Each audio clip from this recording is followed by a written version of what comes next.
Those accounts were 10 accounts in 3 banks. Accounts legitimately opened by him, and there were funds that he kept saving, where he was keeping his savings in the US.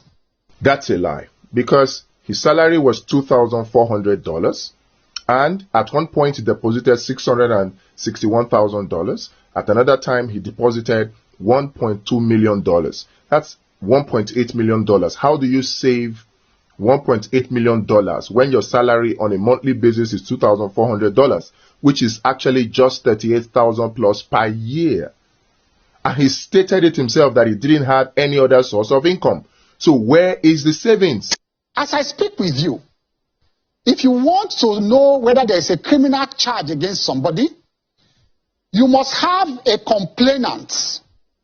So you will see the state versus so and so person. You must see that. And then you must have a charge number. You must have a charge number if there's a charge against anybody. There is no charge number in those documents. There were 2 charges. That's another lie. 18 U.S.C. 1956 and 18 U.S.C. 1957, which borders on money laundering and financial fraud. And then there was a charge number. The charge number is staring you in the face. 93C4488. That's another lie from Festus Keyamo. If you look at those documents too, Asiwaju Bola Tinubu was not mentioned as a defendant. People have skipped that. It was only account numbers that were mentioned, and at the end of the day, they just said account numbers in the name of Tinubu. That is all. Not that Tinubu was a defendant. It was accounts in his name, not him. Those accounts were sealed, not him. It was action in rem. That's another lie. The prayers of the United States Attorney was that due notice be given to all interested parties to appear and show cause why forfeiture should not be decreed. Who will come and appear? Is it the account number? So that's another lie. There is no charge. There was no charge. There was no indictment. There was no criminal process. It was a purely civil process against those accounts. There indeed were 2 charges, 18 U.S.C. 1956 and 18 U.S.C. 1957, which bordered on money laundering and engaging in money transactions in property derived from fraud. Now, there was an affidavit by somebody called Kevin Moss. Kevin Moss is just a normal prosecutor you see. That's another lie. Kevin Moss is not just another prosecutor you see. Kevin Moss is a senior special agent. And aside that, the work he did will boggle your mind. These 4 sections from the document outline that he filed 18,300 files. So that's no joke. What they did in the case of Asiwaju Bola Tinubu was therefore to file what they call an interim process for forfeiture. It was not a final process. That's another lie. There were 5 documents, and the last of them is the final forfeiture, the final decree. You can see it there. So there was a final decree starting from the verified proof of forfeiture to the warrant of seizure, down to the settlement, down to the final forfeiture. So that's another lie. The Kevin Moss, all those the positions you see there about narcotics and all that, it was not a judgment of the court. It was an opinion of a prosecutor trying to convince the court to issue a forfeiture order. It was not an opinion of a court. Another lie. These are seizure warrants that were issued to first of all freeze the account, and then there was a final forfeiture that was issued, which is also an order of court. So to say it is speculative and it is not final, that's another lie. And so it was a presumption. These processes are processes of mere presumption. So they found monies in his account. They said, well, they needed to come forward. And in that affidavit of Kevin Moss. Again, another lie.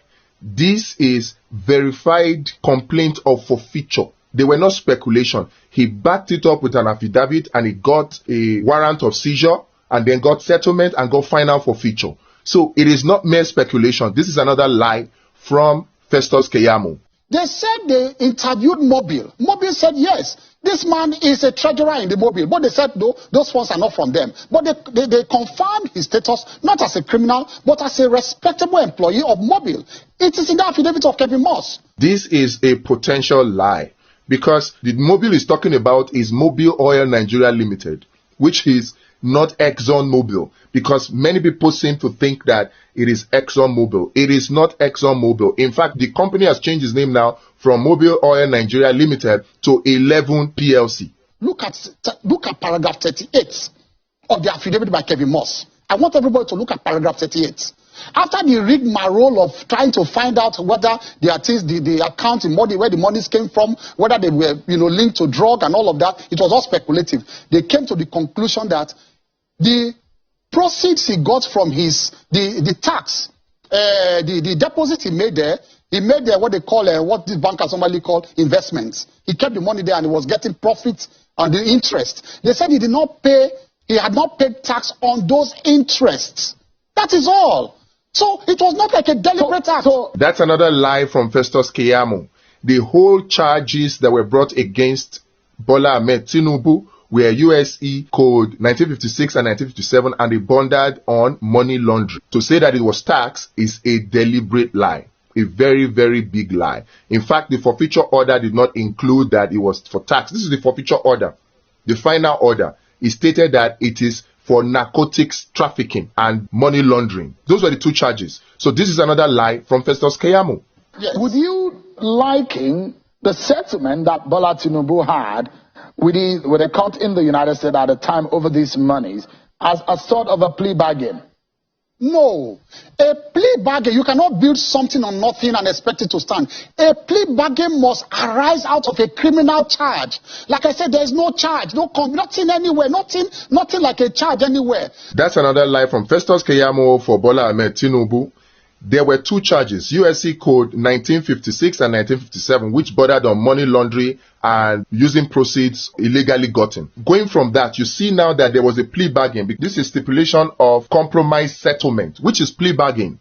So there was a plea bargain, and in the plea bargain, initially it was supposed to be 1.8 million that was seized, but eventually they just fined him based on the charges that he was charged, because he was charged with two codes violation, USC code 1956 and USC code 1957. And if you look at the punishment for those violations, it says not more than $500,000. That was why only $460,000 was deducted from the account, because that's what the law speculates as fine punishment for the violation of the law.